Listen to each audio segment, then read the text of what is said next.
Hello, this is your Nashville lawyer, Andrew Beasley, and today I want to talk to you about the death of professional hockey player Adam Johnson.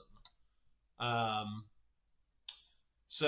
this was a professional hockey game over in the United Kingdom. Adam Johnson, who had played in the NHL, was playing professionally over there, and there was another player whose ice skate made contact with him in the neck area, and Adam Johnson died right there on the ice. The Daily Mail headline is ex-NHL player Shawn Avery says he believes Matt Petgrave was absolutely trying to make contact with Adam Johnson, but did not wake up and think, I'm going to murder somebody today. And that's kind of a, a, a, a fine take, but I'm going to break that down as to what that might mean if that had happened here on the ice at a Predators game here in Nashville and under Tennessee law. But first of all, let's just watch a little bit of it. I want to warn folks that this is pretty graphic, but let's just watch it. All right, so this is Adam Johnson right here, and this is Matt Petgrave, the other player whose skate is going to make contact. And that's it. I don't want to play any more of this. There's, Adam Johnson, uh, you know, ends things pretty soon after that.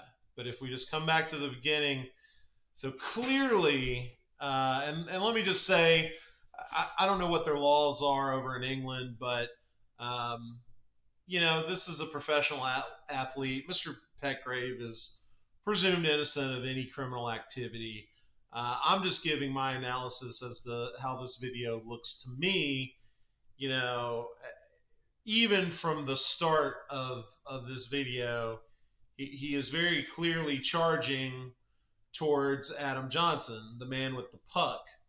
Now, that's his job as a hockey player, but very clearly, even from right here, it looks to me like he is intent on getting to Mr. Johnson. So let's go just a little more of it. So he's got this way, and then he's going to break. So that's the break. And then he makes contact with this other player. I just don't see in hockey how someone throws their leg up accidentally, and then there it is. Now, let me go back to what ex-NHL player Shawn Avery has to say about it. Says he believes Matt Petgrave was absolutely trying to make contact with Adam Johnson, but did not wake up and think, I'm going to murder somebody today. And then this is, where we have it paused right after the contact. I'm going to go through one more time.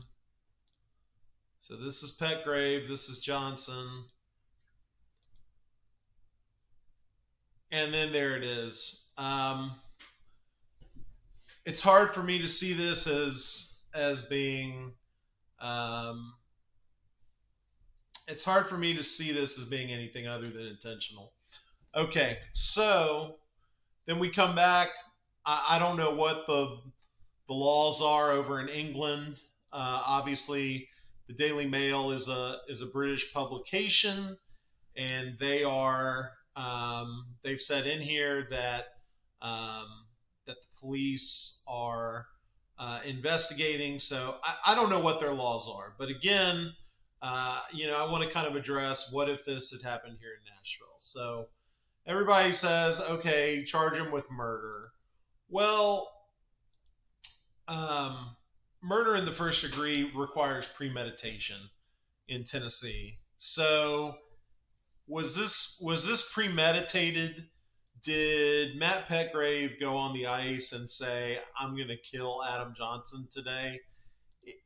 It does not appear that way to me, and apparently did not appear that way to pro player Shawn Avery. He says he believes Matt Petgrave was absolutely trying to make contact. that's what I saw in this video, that he was absolutely trying to make contact. Now, where it gets a little tricky, at least in Tennessee, second degree murder is just has a knowingly requirement, and that can basically be if you were reasonably certain that your actions were going to lead to death. As a former prosecutor, I think that's what I would. I think that's where I would probably start this case.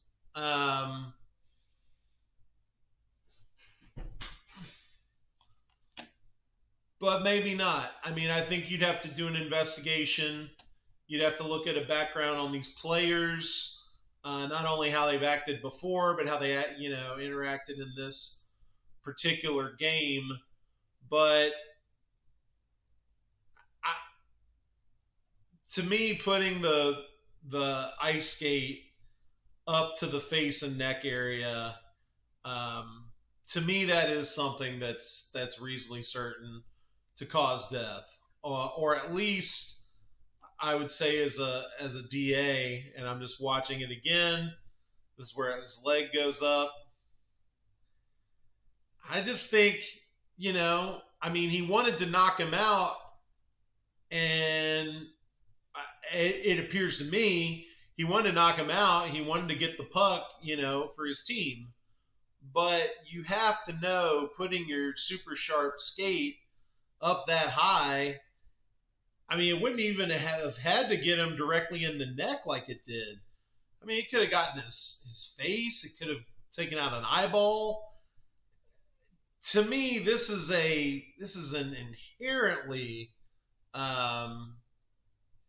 dangerous situation where you're reasonably certain to cause a death. Or from the prosecution side of things, you at least start your case. Out there.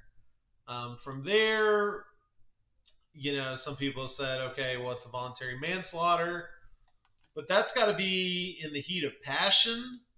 That was prompted by something that would reasonably be considered.